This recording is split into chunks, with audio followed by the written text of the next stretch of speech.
నమస్తే. సామాన్యుడి చేతిలో సామాజిక అస్త్రం నెంబర్ 1 న్యూస్‌కి స్వాగతం. నేను రవీంద్ర. 2 తెలుగు రాష్ట్రాల్లో సంచలనం కలిగించినటువంటి case Sai Krishna custodial torture, అలాగే లాకప్ డెత్. ఈ అంశానికి సంబంధించి ఏ రకమైనటువంటి పరిణామాలు చోటు చేసుకున్నాయి? ఇప్పటికి కూడా ఈ కేసులో ట్విస్టుల మీద ట్విస్టులు. అయినప్పటికీ కూడా అంతు చిక్కడం లేదు. విచారణ అధికారులకు కూడా అసలు ఏం జరిగిందనేది రాబట్టలేకపోతున్నారు. అటువంటి మాజీ సిఐ నాగరాజును అరెస్ట్ చేశారు నాటకీయమైనటువంటి పరిణామాల నేపథ్యంలో. కానీ ఆయన దగ్గర నుంచి మాత్రం ఒక క్లియర్ ఇన్ఫర్మేషన్ అనేది రావట్లే. అసలు ఎందుకు ఇలా చేయాల్సి వచ్చింది, దీని వెనుక ఎవరున్నారు అనేది. ఆయనకున్నటువంటి ఇబ్బందికరమైనటువంటి పరిస్థితులు ఆయనకున్నాయి, అందుకే చెప్పట్లేదేమో బహుశా. దీనికి సంబంధించి ఇప్పుడు తాజాగా ఒక అంశం తెర మీదకి వచ్చింది. సిట్ అధికారులు ఏకంగా ప్రెస్ నోట్ రిలీజ్ చేసి ఫోటో కూడా రిలీజ్ చేశారు. ఈ కేసులో A4గా ఉన్నటువంటి ఒక private doctor Suresh Krishnalanka police స్టేషన్కు అతి సమీపంలో దాదాపుగా 300 మీటర్ల దూరంలో ఉన్నటువంటి ఒక క్లినిక్ సంబంధించినటువంటి వైద్యుడు. నాగరాజుకు అత్యంత సన్నిహితుడు, స్నేహితుడు. కొన్ని వ్యవహారాల్లో ఆయన కూడా చక్కబెడుతూ ఉంటారు పోలీస్ స్టేషన్లో.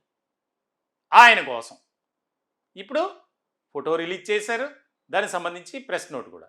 అంటే సాంకేతిక పరిజ్ఞానం ఏ స్థాయిలో పెరుగుతుంది, నేరస్తులను కానీ తప్పించుకొని తిరుగుతున్నటువంటి వారిని కానీ సాంకేతిక పరిజ్ఞానం పెరుగుతున్నటువంటి క్రమంలో ఒక కేసుకు సంబంధించి నిందితులు కావచ్చు, అనుమానితులు కావచ్చు, తప్పించుకు తిరుగుతున్నటువంటి వారిని పట్టుకునేందుకు మన దగ్గర వ్యవస్థ ఎలా ఉందనేది ప్రత్యేకంగా చెప్పక్కర్లా. మరి అటువంటి పరిస్థితుల్లో తప్పించుకొని తిరుగుతున్నటువంటి సురేష్ అనే నిందితుడి కోసం సిట్ అధికారులు ప్రెస్ నోట్ ఇవ్వటం ఇప్పుడు కాస్త ఆశ్చర్యకరమైనటువంటి, హాస్యాస్పదంగా దీని మీద చర్చ జరుగుతుంది.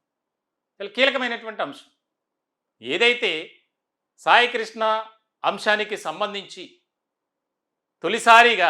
మొట్టమొదటిసారిగా సామాన్యుడి చేతిలో సామాజిక అస్త్రం నెంబర్ 1 న్యూస్ అనేక కీలకమైనటువంటి అంశాలను బయటపెట్టింది. సాయి కృష్ణకు సంబంధించినటువంటి మేనమామ ముల్లపూడి నాగేశ్వరరావు ఆయన మా స్టూడియోకి రావటం, దానికి సంబంధించి మేము లైవ్ ఇంటర్వ్యూ చేయటం, ఆ ఇంటర్వ్యూలో ఆయన అనేక కీలకమైనటువంటి అంశాలు చెప్పడం, పోలీసులపై ఏ రకమైనటువంటి అనుమానాలు వ్యక్తం చేశారో అప్పుడు మీరు చూశారు. ఇలాంటి సందర్భంలో గతంలోనే మేము ఆయన ఎక్కడా అని ఒక వీడియో చేయడం జరిగింది. దానికి సంబంధించి ఎందుకు పట్టుకోలేకపోతున్నారు, అసలు ఒక నిందితుడిగా ఒక ముఖ్యమైనటువంటి కేసులో ఉన్నటువంటి వ్యక్తిని ఇప్పటి వరకు కూడా ఎందుకు పట్టుకోలేకపోయారు అనేది. అయితే ఇక్కడ ఒక కీలకమైనటువంటి అంశం ఏంటంటే, కృష్ణలంక పోలీస్ స్టేషన్కు దాదాపుగా 300 మీటర్ల దూరంలో ఉన్నటువంటి ఒక ప్రైవేట్ క్లినిక్, ఆ డాక్టర్ ఇప్పుడు మాయం కావటం, అంటే అదృశ్యం అవటం మరింతగా ఆసక్తి కలిగిస్తుంది. మొదట్లో అతన్ని విచారించారు, చాలా ముఖ్యమైనటువంటి సమాచారాన్ని ఇచ్చాడు. అంటే పోలీస్ స్టేషన్లో పోలీసుల చేతిలో సాయి కృష్ణ తీవ్రమైనటువంటి గాయాల పాలైనటువంటి సందర్భంలో ఆ క్లినిక్ నుంచి డాక్టర్ రావటం, హాస్పిటల్లోనే వైద్యం చేయటం, అలాగే కొన్ని సందర్భాల్లో పోలీస్ స్టేషన్లో వైద్యం చేయటం, ఇవన్నీ కూడా జరిగాయి. కాబట్టి అతనికి ప్రతి విషయం తెలుసు అనేది అనుమానిస్తున్నారు పోలీసులు. అంటే టెక్నికల్ ఎవిడెన్స్ అనేది దీంట్లో బలంగా ఉన్నప్పటికీ ఏమీ చేయలేనటువంటి పరిస్థితిలో ఉన్నారు అనేది ఒక చర్చ జరుగుతుంది. ఎందుకంటే దానికి కొంతమంది కొన్ని పార్టీలకు సంబంధించినటువంటి ముఖ్యమైనటువంటి నేతలు ఇన్వాల్వ్మెంట్ అనేది ఎక్కువగా ఉంది అనేది. దీనికి సంబంధించి ఒక చర్చ అనేది జరుగుతుంది. ఇప్పటికే కస్టడీలో సిఐ నాగరాజు ఏ రకమైనటువంటి సమాచారం కూడా ఇవ్వడం లేదు. దీనికి సంబంధించి అనేక రకాల అంశాలు ముడిపడి ఉన్నందున ఆయన చెప్పలేకపోతున్నారు అనేది ఇక్కడ ఒక ముఖ్యమైనటువంటి అంశం.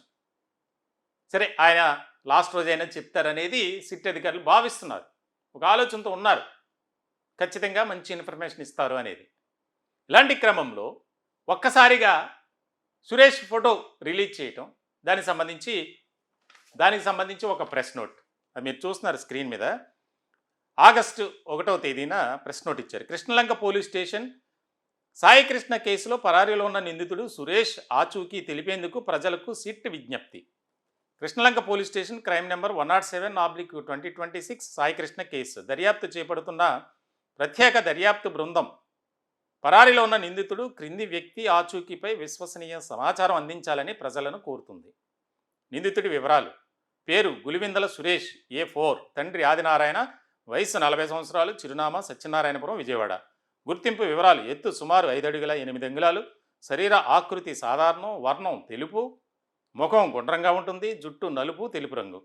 కేసు నమోదైనప్పటి నుండి నిందితుడు ఉద్దేశపూర్వకంగా పరారీలో ఉంటూ పోలీసుల అరెస్టును తప్పించుకుంటున్నాడు. ఇతన్ని అరెస్ట్ చేసేందుకు సిట్టు ప్రత్యేక పోలీసు బృందాలను మోహరించి విస్తృతంగా గాలింపు చర్యలు చేపడుతుంది. నిందితుడి ప్రస్తుత ఆచూకీ, సంచార ప్రాంతాలు లేదా అతడు తలదాచుకున్న ప్రదేశానికి సంబంధించిన ఏదైనా విశ్వసనీయ సమాచారం తెలిసిన ప్రజలు వెంటనే పోలీసులకు తెలియజేయాలని సిట్ విజ్ఞప్తి చేస్తుంది. చిన్న సమాచారం కూడా నిందితుడిని అరెస్ట్ చేయడంలో కీలకంగా మారచ్చు. పరారీలో ఉన్న నిందితుడికి తెలిసి ఆశ్రయం కల్పించడం, దాచిపెట్టడం, సహాయం చేయడం లేదా ఏ విధంగానైనా సహకరించడం చట్టరీత్యా నేరం. అటువంటి వారికి సంబంధిత చట్టాల ప్రకారం కఠిన చర్యలు తీసుకోబడతాయి.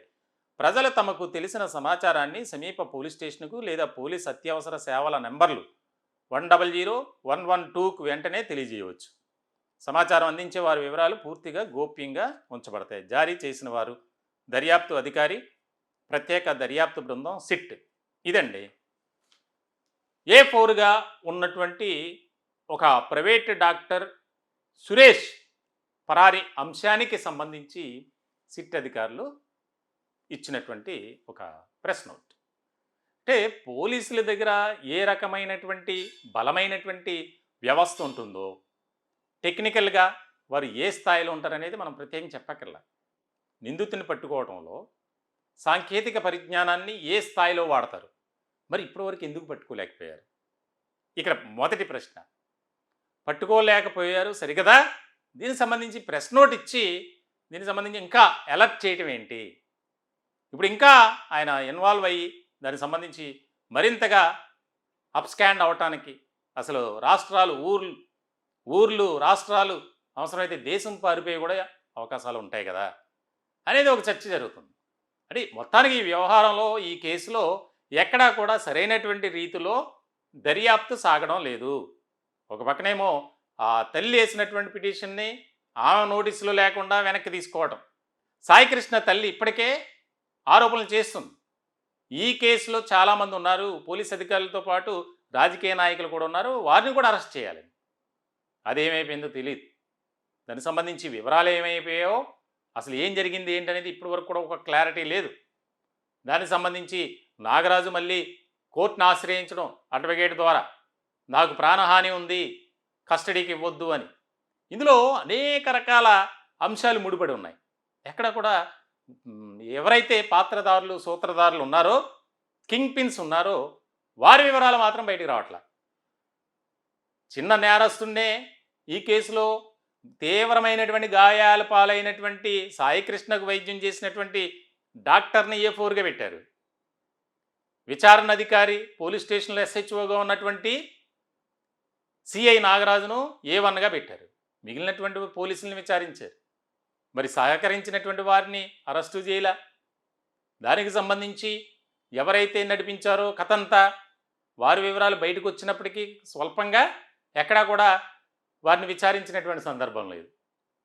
ఇప్పుడు తాజాగా RMP డాక్టర్, ప్రైవేట్ డాక్టర్ సురేష్కి సంబంధించి ఒక నోట్. అంటే మొత్తంగా ఈ వ్యవహారంలో కాస్త ఎందుకో విచారణ అధికారులు వెనకబడిపోయారు అనే ఒక రకమైనటువంటి విమర్శలు బాగా వినిపిస్తున్నాయి. చూడాలి మరి ఇచ్చినటువంటి నోటీస్ ఏదైతే ఉందో, ప్రెస్ నోట్, సురేష్ని పట్టుకోవడానికి ఎంతవరకు దోహదపడుతుందో, ఈ కేసులో ఇంకా వివరాలు ఏమన్నా బయటకు వస్తాయా, అసలు దీనికి నడిపించినటువంటి వ్యక్తి ఎవరు అనేది బయటపడట్లా. దానికి సంబంధించి మరి ఏం జరుగుతుందో ఏంటో. ఈ కేసులో మొదటి నుంచి అనేక రకాల ట్విస్టులు, కీలకమైనటువంటి పరిణామాలు చోటు చేసుకుంటున్నాయి. మరి చూడాలి ఏం జరుగుతుందనేది. ఈ టాపిక్పై మీ విలువైనటువంటి అభిప్రాయాలు కామెంట్ రూపంలో తెలియజేయండి. దయచేసి మా ఛానల్ని సబ్స్క్రైబ్ చేసుకోండి. Thank you.